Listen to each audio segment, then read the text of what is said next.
નમસ્કાર ખેડૂત મિત્રો, ખેડૂત પ્રિય ચેનલમાં આપનું સ્વાગત છે। આજે તારીખ 20 ડિસેમ્બર 2023 સવારના મહત્વના હવામાન સમાચાર ચેનલમાં નવા આવો તો સબસ્ક્રાઇબ કરી લેજો। આગામી 5 દિવસમાં હવામાન વિભાગે કમોસમી વરસાદની આગાહી કરી। આગામી 24 કલાકમાં 4 જિલ્લામાં કમોસમી વરસાદ પડવાની સંભાવના। હજી તો કડકડતી ઠંડીની આગાહી હતી, ત્યાં વચ્ચે જ માવઠાની આગાહી આવી ગઈ છે। ડિસેમ્બર મહિનો ગુજરાત માટે ભારે જવાનો છે, કારણ કે આગામી 5 દિવસમાં હવામાન વિભાગે કમોસમી વરસાદની આગાહી કરી છે। ભર શિયાળે સૌરાષ્ટ્રના કેટલાક જિલ્લાઓમાં હળવા વરસાદની આગાહી હવામાન વિભાગ દ્વારા કરવામાં આવી છે। આગામી 24 કલાકમાં ગુજરાતમાં વરસાદ આવશે। હવામાન વિભાગના ડાયરેક્ટર ડૉક્ટર મનોરમા મોતીએ જણાવ્યું કે આગામી 5 દિવસ ગુજરાતમાં કમોસમી વરસાદની આગાહી છે। સૌરાષ્ટ્રમાં હળવા વરસાદની શક્યતા છે।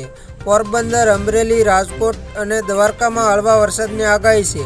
અરબ સાગરથી પવન ભેજ લઈને આવતો હોવાથી આ જિલ્લાઓમાં હળવાથી મધ્યમ વરસાદ આવી શકે છે। આગામી 24 કલાકમાં વરસાદ પડી શકે છે। સાથે જ તેમણે કમોસમી વરસાદ વચ્ચેની ઠંડીની આગાહી વ્યક્ત કરતા જણાવ્યું કે આગામી સમયમાં તાપમાનમાં 1 ડિગ્રીનો વધારો થઈ શકે છે। જો કે 3 દિવસ બાદ ફરી તાપમાનમાં ઘટાડો થતાં ઠંડીનો અનુભવ થશે। લેટેસ્ટ અપડેટ અનુસાર સૌથી ઓછું તાપમાન નલિયામાં 11.8 ડિગ્રી તાપમાન નોંધાયું છે, તો અમદાવાદમાં 15.6 ડિગ્રી તાપમાન નોંધાયું। પરંતુ આગામી 3 દિવસ ગુજરાતમાં વાદળછાયું વાતાવરણ રહેવાની શક્યતા છે। હવામાન નિષ્ણાત અંબાલાલ પટેલે જણાવ્યું કે વેસ્ટર્ન ડિસ્ટર્બન્સના કારણે માવઠાની સ્થિતિ પાછી ઠેલાઈ છે। વેસ્ટર્ન ડિસ્ટર્બન્સની અસર ધીમી પડતા નાતાલ સુધીમાં માવઠાની શક્યતા છે।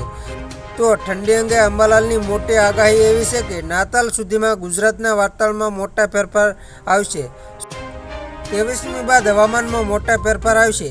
23મી બાદ ઉત્તર ભારતમાં માવઠું થવાની શક્યતા છે।